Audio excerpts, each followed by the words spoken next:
जय माता दी। जय मां कामाख्या। देव राधा ट्रस्ट सत्यवाणी चैनल से सनातन धर्म के विवाह का एक नियम आप सुन रहे हो। विवाह करते समय एक ही गोत्र में शादी नहीं की जाती है। इन सब के पीछे वैज्ञानिक कारण भी है और आध्यात्मिक कारण भी है। एक ही गोत्र में विवाह करने का मतलब है भाई बहनों का विवाह होना। इसलिए एक ही गोत्र में विवाह नहीं किया जाता है। परंतु फिर भी यदि लड़का लड़की भाग करके विवाह कर ले और किस्मत से एक ही गोत्र निकल आए तो जो बच्चे पैदा होते हैं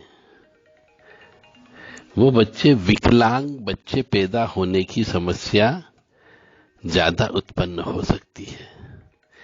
इसीलिए एक गोत्र में विवाह नहीं करते हैं, क्योंकि जिन्स एक जैसा होता है और उसके आधार पर बच्चे के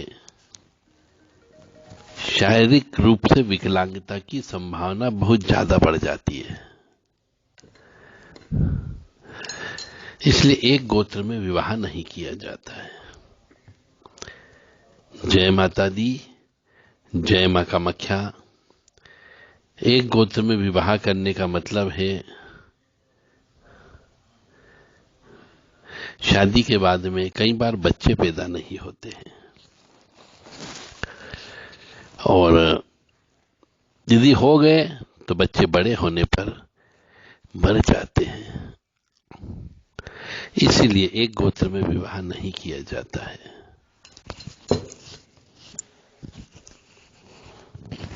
एक ही गोत्र में शादी करना हिंदू सनातन धर्म में पाप माना गया है और इस शादी को मान्यता नहीं दी जाती है। कुल देवी देवता और पितृ देवता इसको स्वीकार नहीं करते हैं, क्योंकि एक ही गोत्र वाले लड़का और लड़की का रिश्ता भाई बहन जैसा माना जाता है। फिर भी भारतवर्ष में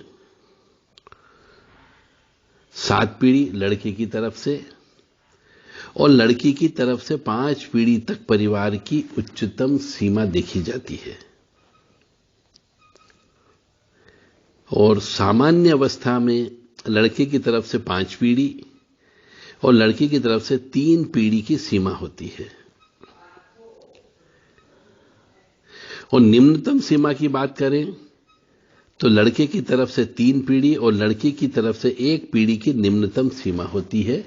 उसके बाद शादी की जा सकती है।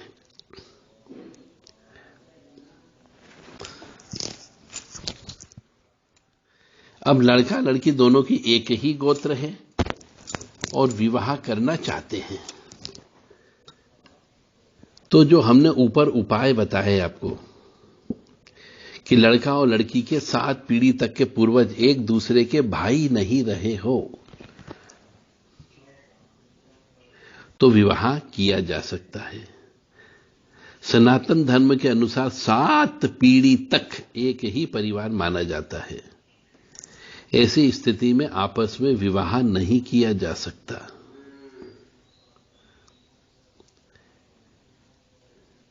ऐसे हिंदू भारतीय विवाह कानून के अनुसार भी तथा हिंदू भारतीय विवाह पद्धति के अनुसार भी एक ही गोत्र में विवाह को अवैध बताया गया है।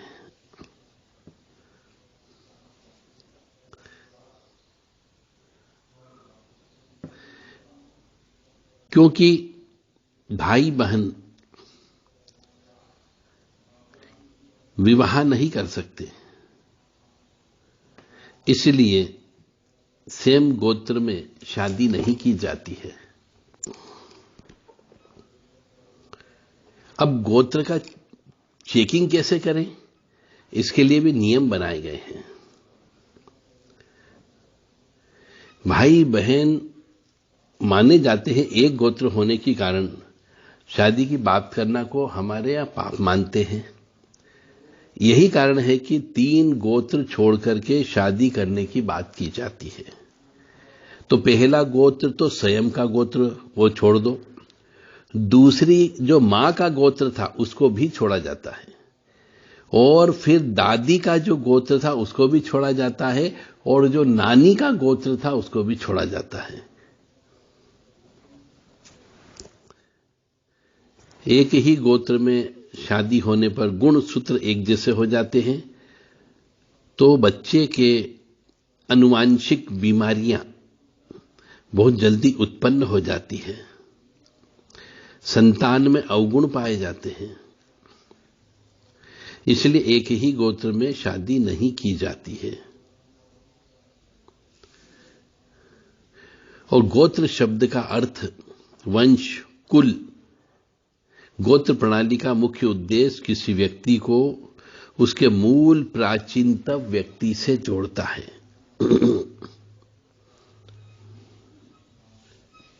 यानी पुराने जमाने में जो ऋषि मुनि हुआ करते थे, हम उन ऋषि मुनि की संतान है यह माना जाता है।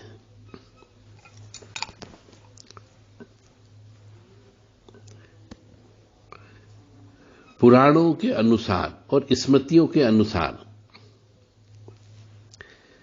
कोई कन्या सगोत्र है किंतु सप्रवर न हो, किंतु सगोत्र न हो, ऐसी कन्या के विवाह को अनुमति नहीं दी जानी चाहिए।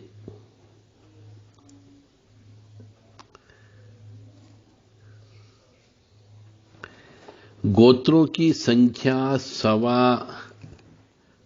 8.25 करोड़ मानी जाती है।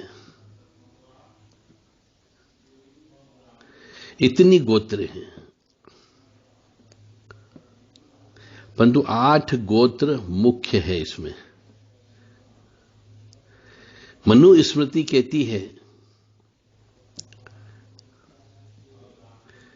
कि जो कुल सत्क्रिया से हीन, सत्पुरुषों से रहित, वेद अध्ययन से विमुख, शरीर पर बड़े बड़े लोम, रोम अथवा बवासीर, क्षय रोग, दमा, खांसी, आमाशय की बीमारी, मिर्गी की बीमारी, श्वेत बीमारी, सफेद दाग की बीमारी, गलित कुष्ठ युक्त कुलों की कन्या या वर के साथ विवाह नहीं होना चाहिए, क्योंकि ये सब दुर्गुण और रोग विवाह वाले कुल में प्रविष्ट हो जाते हैं।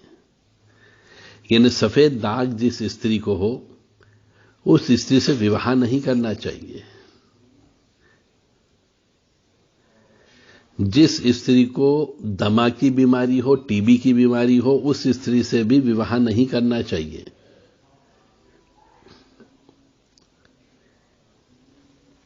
इसीलिए कहते हैं कि जो भी लड़की या लड़का हो वह बीमार नहीं होना चाहिए, उसे किसी प्रकार की बीमारी नहीं होनी चाहिए।